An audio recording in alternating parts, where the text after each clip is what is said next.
Assalamualaikum warahmatullahi wabarakatuh. Perkenalkan, nama saya Afiqatul Aulah, PAI 6A. Di sini saya akan sedikit berbagi informasi atau wawasan mengenai konsep pembelajaran kurikulum merdeka.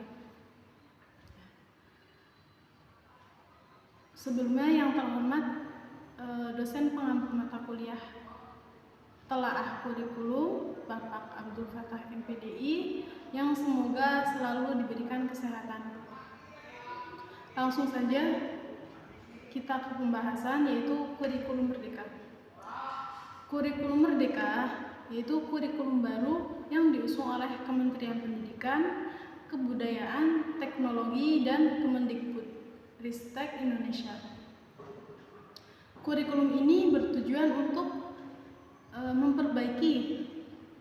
memperbaiki kurikulum di Indonesia dengan mengedepankan nilai-nilai keindonesiaan dan kearifan lokal. Ya. Salah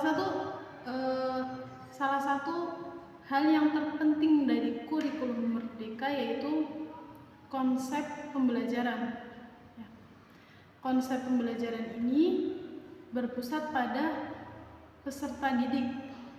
Artinya, dalam konsep pembelajaran kurikulum merdeka, peserta didik bukan hanya diberikan pengetahuan atau keterampilan saja, tetapi peserta didik diberikan ruang untuk mengembangkan potensi yang dimiliki oleh peserta didik tersebut.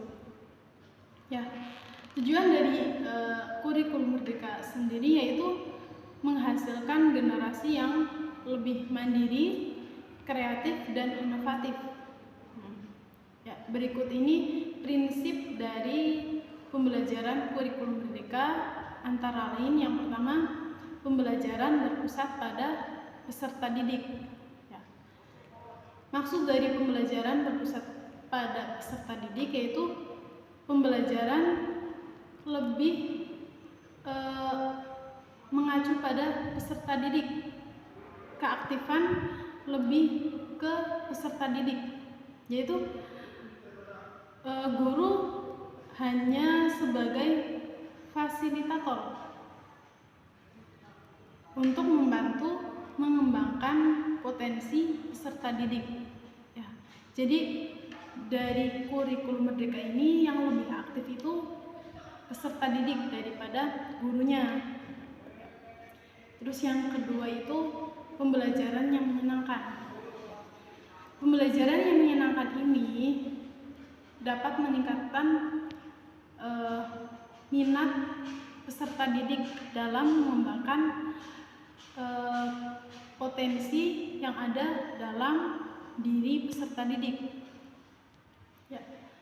Jadi proses pembelajaran tersebut tidak hanya dilakukan di dalam kelas, tapi bisa juga dilakukan di luar kelas dengan melibatkan kegiatan yang positif dan menarik, sehingga dapat meningkatkan kemampuan peserta didik.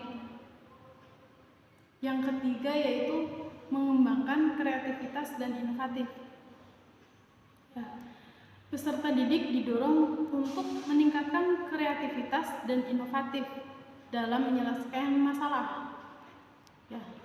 Dalam menyelesaikan masalah dengan cara interaktif untuk meningkatkan kemampuan berpikir kritis dan bekerja sama antara peserta didik. Ya. Jadi lebih interaktif agar dapat meningkatkan kemampuan berpikir kritis dan toleransi bekerja sama dengan peserta didik lain. Kemudian yang keempat yaitu pembelajaran kontekstual. Ya. Kurikulum merdeka mengutamakan nilai-nilai kearifan lokal. Jadi peserta didik belajar tentang nilai-nilai lokal yang kemudian diaplikasikan di dalam kehidupan sehari-hari. Dan yang terakhir, pembelajaran inklusif. maksud dari pembelajaran inklusif di sini yaitu bukan hanya peserta didik yang mempunyai akademik yang tinggi yang bisa memperoleh pembelajaran interaktif, tapi semua peserta didik memiliki kesempatan atau memiliki ruang untuk mengembangkan potensi yang ada di dalam diri peserta didik tanpa membeda-bedakan antara peserta didik satu dengan yang lainnya. Jadi semua peserta didik memperoleh